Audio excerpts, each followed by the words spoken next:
Nous avons appris, comme tout le monde, par les médias, que le directeur général des élections a averti les partis qui ont reçu des dons importants, par millions, au cours des 10 dernières années, des 10-15 dernières années, de firmes de génie conseil d'entreprises de construction, vont devoir rembourser les sommes perçues, l'argent mal acquis et illégalement obtenu pour financer leur campagne électorale. La loi limite le champ d'intervention de la DGEQ à 5 ans. Québec solidaire estime, et j'invite les partis, le Parti au pouvoir, le Parti québécois, le Parti libéral et la CAQ, de montrer leur bonne foi, de montrer leur sincérité quand ils disent vouloir combattre la corruption et vraiment agir en conséquence, en respectant l'esprit de la commission Charbonneau, qui a un mandat de 15 ans pour voir ce qui s'est passé dans ce domaine-là depuis 15 ans, de s'engager formellement à payer tout l'argent illégalement obtenu que la commission Charbonneau va démontrer jusqu'à justement 15 ans en arrière, c'est-à-dire pour toute la durée de la commission, pour tout le mandat couvert par la commission Charbonneau. C'est des millions de dollars. Ces millions de dollars qui ont rempli les coffres du Parti libéral et du Parti québécois leur ont permis de gagner leur élection en 2007, 2008 et 2012. Il est normal, puisqu'une bonne partie de ça, c'est de l'argent des contribuables, 75% de remboursement. Il est donc normal que les partis s'engagent à payer ce que l'État, en fait, a payé de sa poche, les contribuables ont payé de leur poche pour financer leur campagne électorale. Nous allons présenter une motion dès cette semaine invitant les partis à s'engager, les chefs des 3 partis à s'engager à rembourser tout l'argent mal acquis depuis les 15 dernières années. Est-ce qu'il n'y a pas prescription dans la loi qui dit que... Ça limite, oui, la DGEQ. Mais nous demandons aux partis de s'engager. Si la DGEQ ne peut pas le faire, je pense que, honnêtement, on peut s'attendre de la part de Mme Marois, de M. Couillard et de François Legault. D'ailleurs, je pense que M. Duchesneau a déjà ouvert une porte là-dessus, d'offrir sa collaboration. Alors, tant mieux, pour respecter l'esprit dans lequel on a lancé la commission Charbonneau pour faire la lumière sur tout ce qui s'est passé au cours des 15 dernières années. Bien, il y a eu de l'argent, beaucoup d'argent, des millions de dollars qui ont été fournis à la caisse électorale des partis, l'ADQ, le Parti libéral et le Parti québécois au cours de ces années. Ce que la commission Charbonneau va démontrer, nous espérons que les partis vont le rembourser, puisque 75% de ça, là, c'est l'argent des contribuables, parce qu'il y a eu des crédits d'impôt.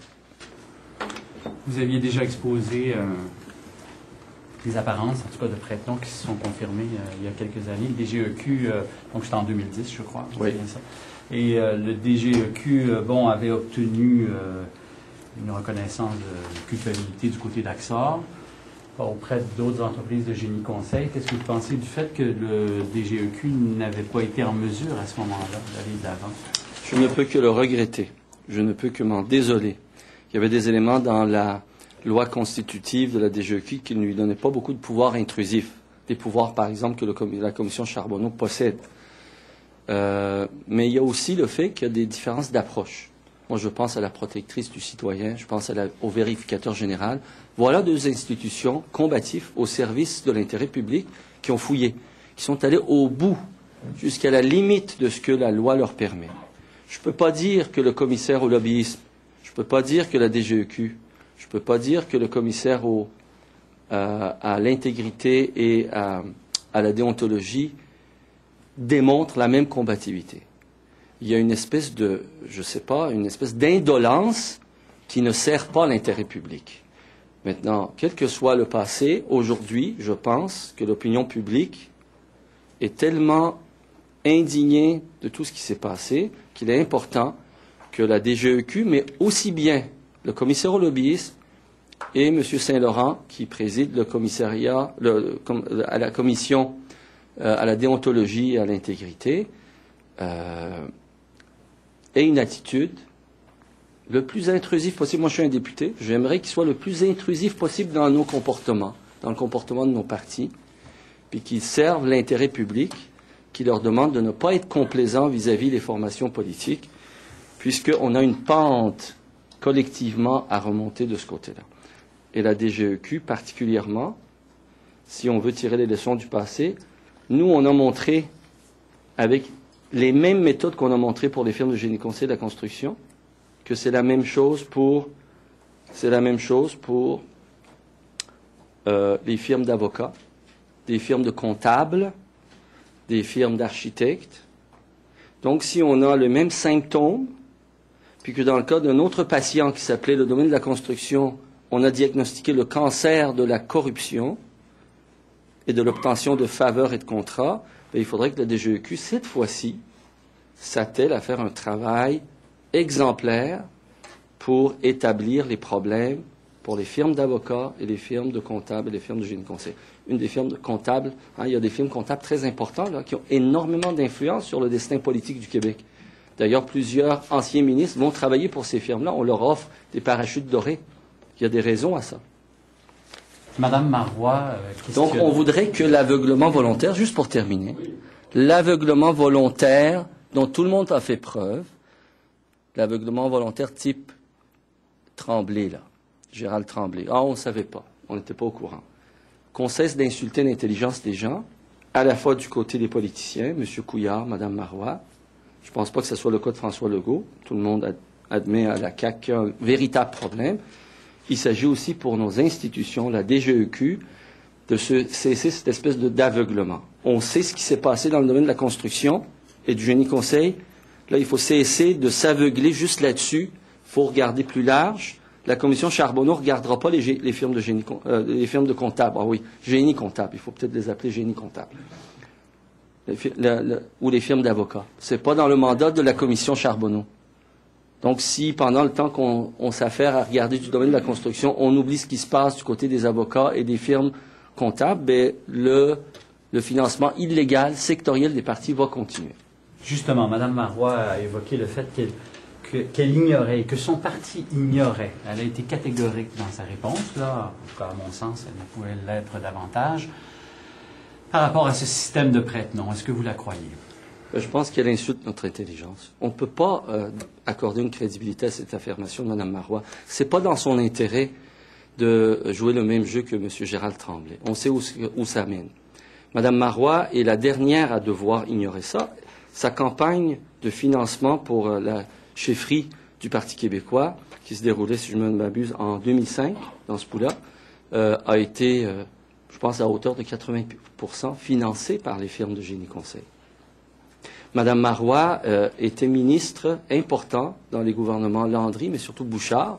La commission Moisan, le rapport Moisan, du juge Moisan, a clairement démontré qu'il y avait du financement illégal au PQ. Donc, tous ces stratagèmes avaient déjà été en partie mis en lumière dans le rapport Moisan et pris à partie par le rapport Moisan. Marcel Melançon, Ginette Boivin, deux collecteurs de fonds pour le Parti québécois ont dû démissionner, abandonner leur poste à cause de ce qui avait été révélé dans le passé. Est-ce que Mme Marois peut avoir ignoré ça? Alors, j'invite vraiment tous les politiciens, et M. Couillard, s'il ne veut pas perdre sa crédibilité sur sa prétendue détermination à combattre la corruption et ses pratiques douteuses, doit admettre que lui aussi savait et avait vu. Il allait aux mêmes parties de financement, aux mêmes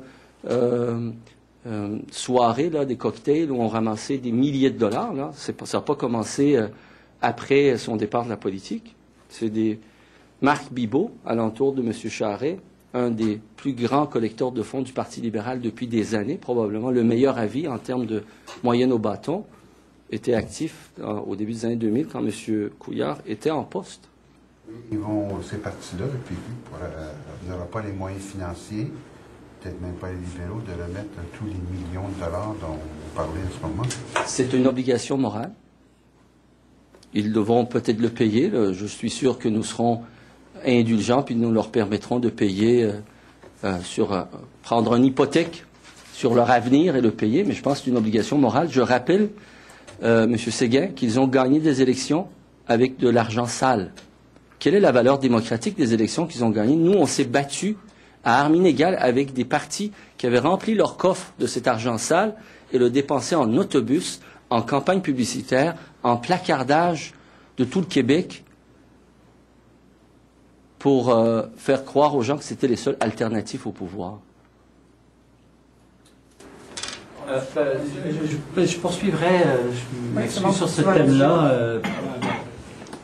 On entend la commission Charbonneau, les firmes de génie conseil qui témoignent, donc des employés des firmes de génie conseil, ou maintenant d'ex-employés, bref, peu importe, et qui disent qu'il n'y a pas de lien entre ce système de prête-nom, donc des contributions qui ont été faites illégalement, manifestement, aux partis politiques provinciaux, et l'octroi de contrats, par exemple, au ministère des Transports.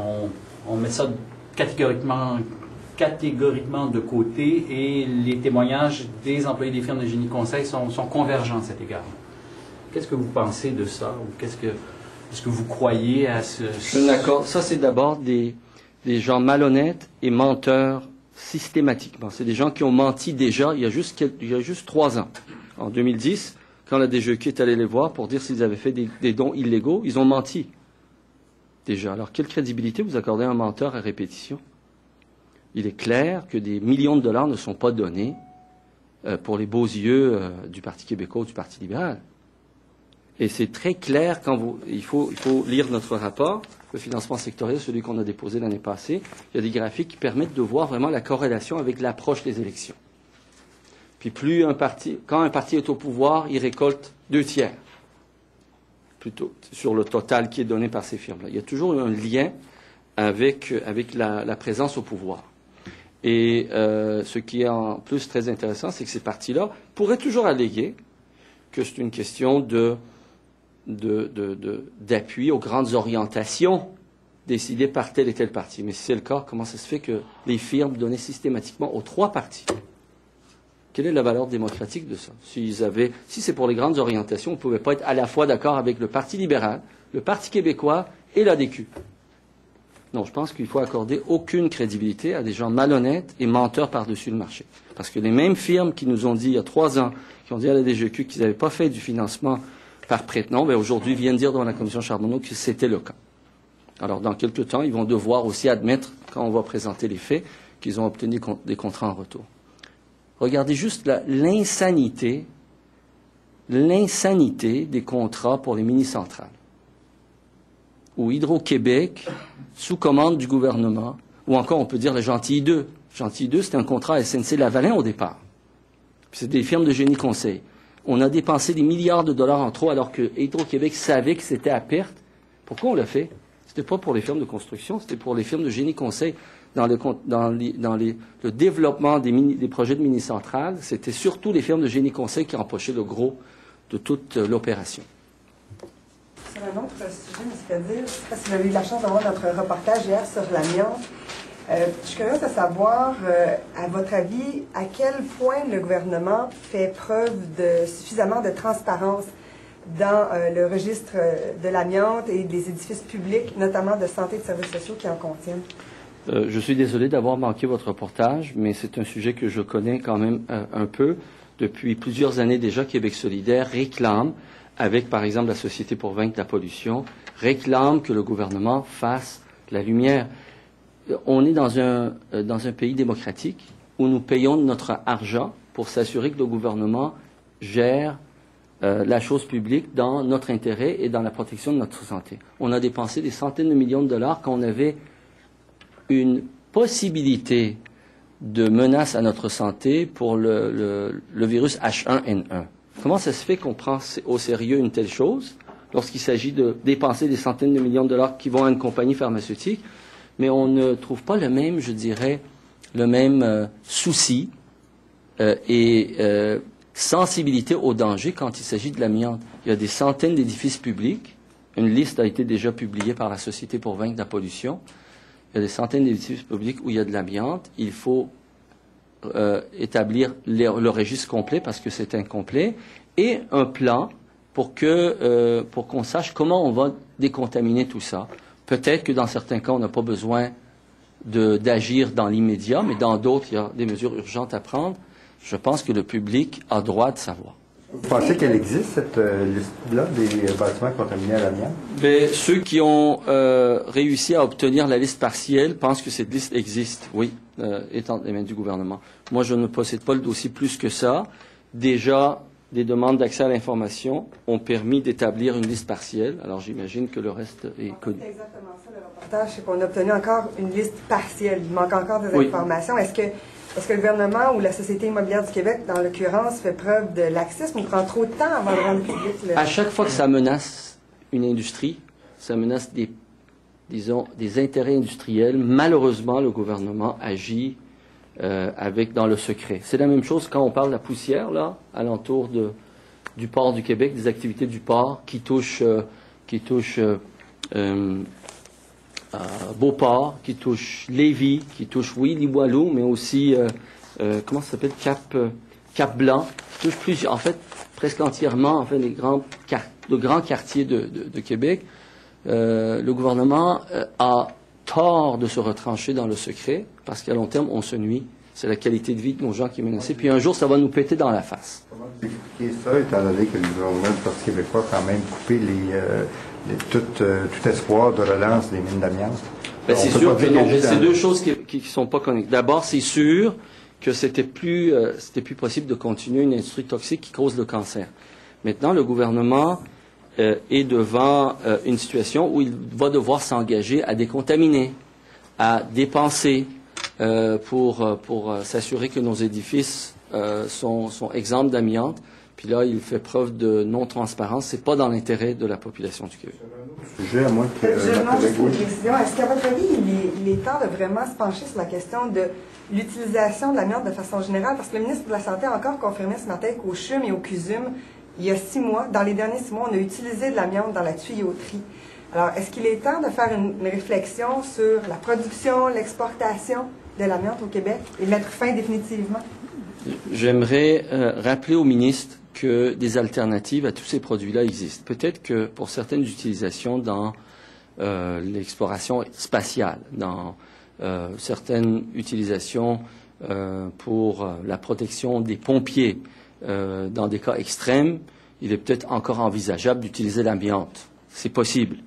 Mais tout le monde est d'accord dans le domaine de la santé, parce que des études nombreuses ont été faites là-dessus, consensus international, que partout où il y a des alternatives pour utiliser des produits exempts d'amiante, il faut recourir à ces produits-là. C'est pour ça que je dis, c'est dommage de voir que lorsqu'il s'agit d'intérêts industriels, parce que quelques-uns des producteurs de ces produits, où il y a des dérivés d'amiante, qui ne sont pas produits juste là-dedans, dans l'asphalte aussi. Hein? Vous le savez, dans l'asphalte, pas plus tard qu'il y a quelques années, ici même à Québec, c'est utilisé. Ben, le gouvernement nie l'évidence, essaye de cacher les choses ou refuse de reconnaître la dure réalité, c'est qu'il faut qu'on se débarrasse de l'amiante.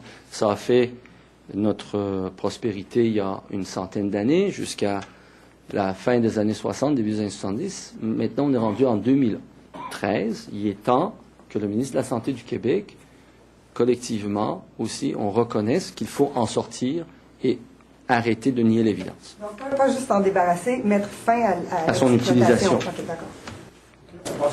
Mr. Kadir, I just want to know if you... T'as-tu vu? Non, j'ai un autre sujet, mais c'est... I'd just like to know if you think that the current powers of the DGEC and the way the laws exist now are sufficient. Well, the director of the election process has limited powers when compared to the Commission Charbonneau. They don't have the full judiciary capacities to be intrusive in their inquiries when allegations of corruption in the financement of political parties are launched. And unfortunately, this had led to a very inactive process and complacent, we say, which in practice resumed to be complacent towards the big engineering firms that now, 3 years later, recognize, while they were saying they weren't doing wrong, today they come in front of the Charbonneau Commission and admit that they were illegally financing the Liberal Party and Parti Québécois. I hope we'll have the opportunity in this term and ask the government also to do so, to look into manners, to empower the Director of General Elections. But I remind that they still have some capacities to do exactly what Québec Solidaire has done. We have showed that it's not limited to construction business or engineering firms. The practice of illegal financing what we call sectorial financement is also very present with lawyers' firms, architect firms, accountant corporations.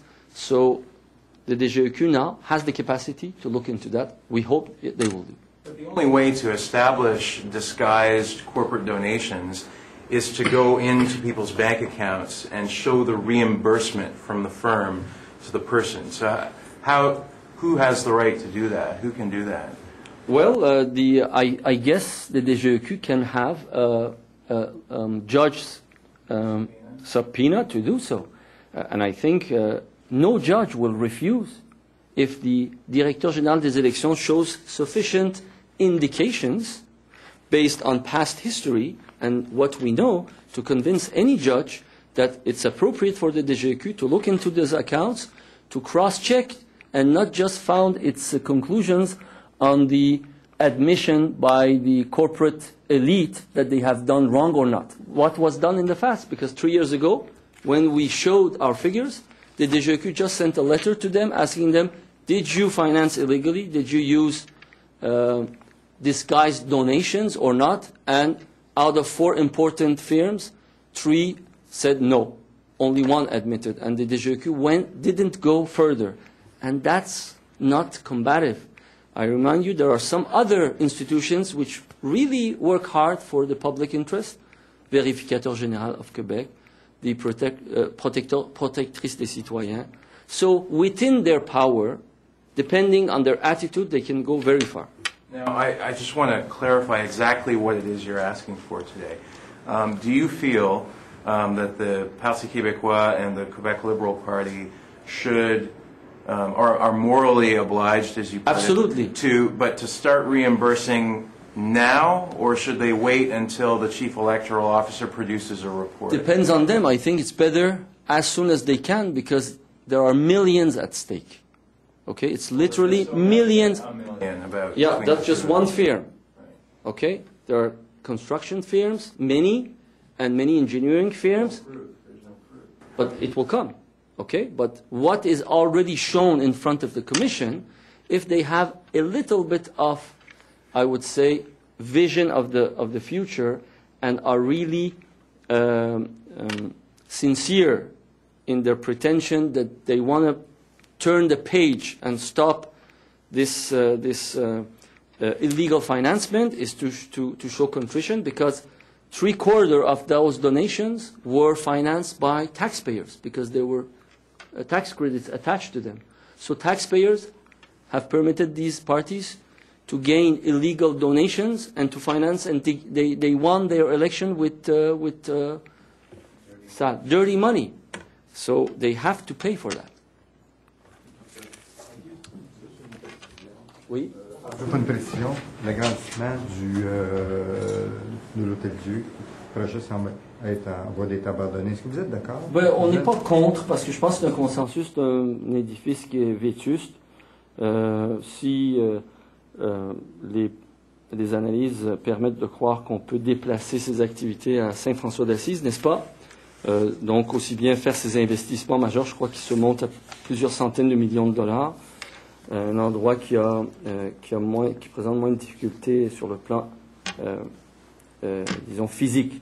Mais ce faisant, alors il faudra vraiment s'assurer qu'on fait aussi toute la lumière sur cette question du nickel en suspension dans l'air alentour du port du Québec. Parce que c'est pas très loin là, de Saint-François-d'Assise non plus.